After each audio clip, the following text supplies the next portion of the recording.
kembali lagi dengan Bunda Didi. Hari ini aku buat empek-empek adaan udang teman-teman.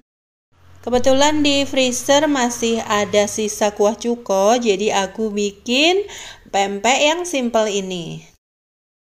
Bikin empek-empek seperti ini gampang banget teman-teman, apalagi pakai food chopper chop-chop CH50 dari @mitochiba.id. Ini cepet banget ngalusin daging, udang, dan lain-lain dalam hitungan detik aja. Oh ya, Mitochiba Food Chopper Chop-Chop CH50 ini udah launching di blibli.com tanggal 2 kemarin ya teman-teman, tapi tersedia di semua marketplace mulai tanggal 5 Maret. Yuk buruan pesan warna favorit teman-teman ya, semuanya cantik-cantik deh.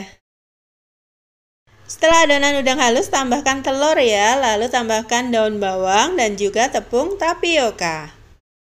Aduk adonan hingga rata, lalu panaskan minyak goreng, kemudian adonan dibentuk seperti membuat bakso, lalu goreng hingga matang dan terapung ya teman-teman.